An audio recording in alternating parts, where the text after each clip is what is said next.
Bismillahirrahmanirrahim. Assalamualaikum warahmatullahi wabarakatuh.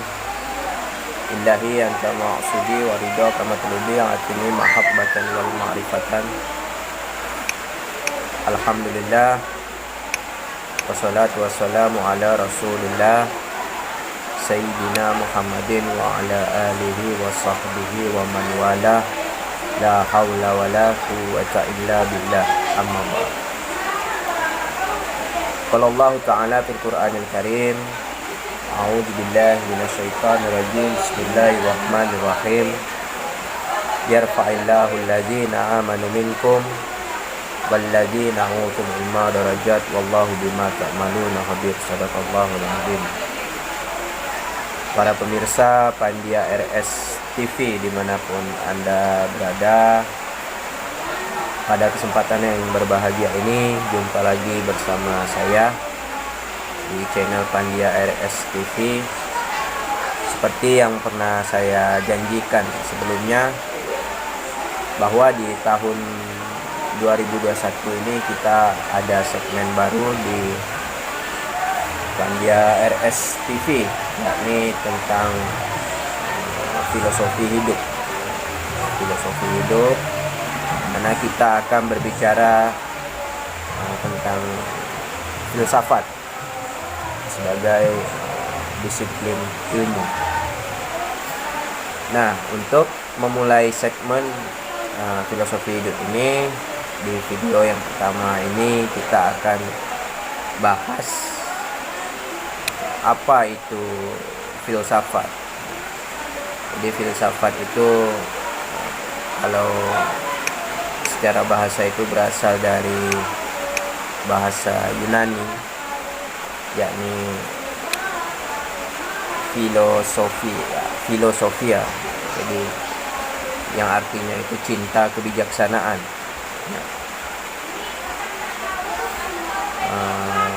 Lalu ada pertanyaan, mengapa perlu berfilsafat, atau siapa yang membutuhkan filsafat? Maka jawabannya sudah barang tentu. Ketika kita berbicara tentang filsafat, maka berkaitan erat dengan makhluk yang bernama manusia. Ya, kita semua ini sebagai manusia. Karena manusia itu adalah satu-satunya makhluk yang menyadari keeksistensian dirinya, dan dia juga mempertanyakan tentang keeksistensian dirinya. Jadi proses pencarian atau penanyaan dalam kehidupan manusia itulah yang disebut dengan filsafat. Nah, berbicara tentang filsafat, mungkin kebanyakan orang masih berpikir bahwa filsafat itu sesuatu yang angker, atau sebuah ilmu atau disiplin ilmu yang kadang membuat orang itu mengarah kepada yang namanya gila. Kan banyak itu orang-orang yang kuliah di jurusan filsafat itu berakhir dengan gila karena gagasan-gagasannya tidak dapat diterima oleh orang banyak. Nah, bahkan ada beberapa orang yang menganggap filsafat itu sesuatu hal yang haram, atau filsafat itu membuat orang itu menjadi tersesat karena dia mempertanyakan hal-hal yang sebenarnya sudah menjadi tatanan kehidupan kita sehari-hari, misalkan tentang Tuhan misalkan. Nah, di filsafat itu ketuhanan itu dikaji lagi, dipertanyakan,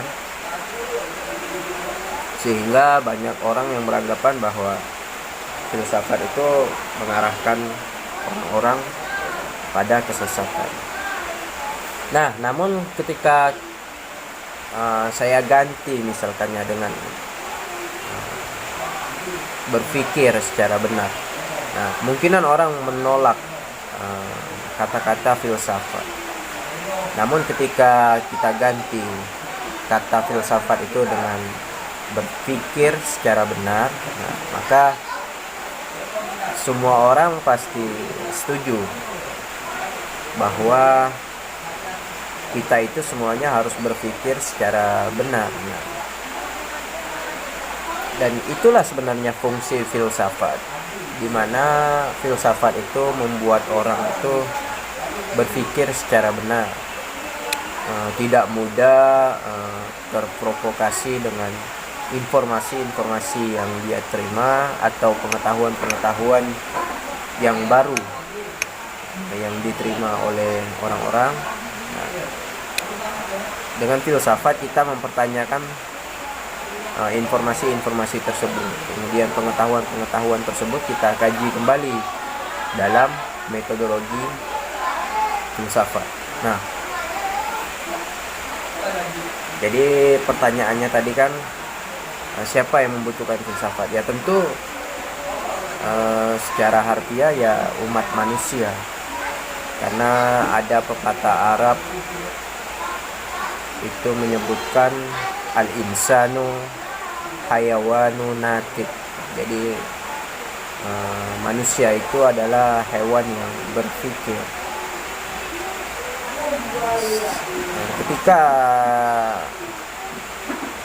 manusia tidak lagi berpikir, maka sejatinya mereka itu hanyalah hewan. Kita lihat saja kejadian-kejadian, misalnya orang tua yang membunuh anaknya atau memperkosa anak kandungnya. Nah, itu kan dilakukan atas dasar tidak berpikir. Kalau seandainya dia berpikir, maka dia tidak akan melakukan itu. Karena dia tidak berpikir, jadi tingkah laku dan sifat kehewanan dia itu muncul karena tidak ditekan oleh yang namanya pikiran. Nah, oke. Saya rasa untuk pengantar di segmen awal tentang filosofi hidup, saya rasa cukup sekian.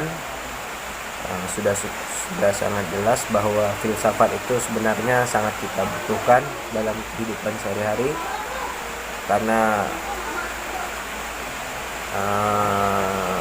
kata Socrates itu kan, kehidupan yang tidak diuji itu adalah kehidupan yang tidak bernilai.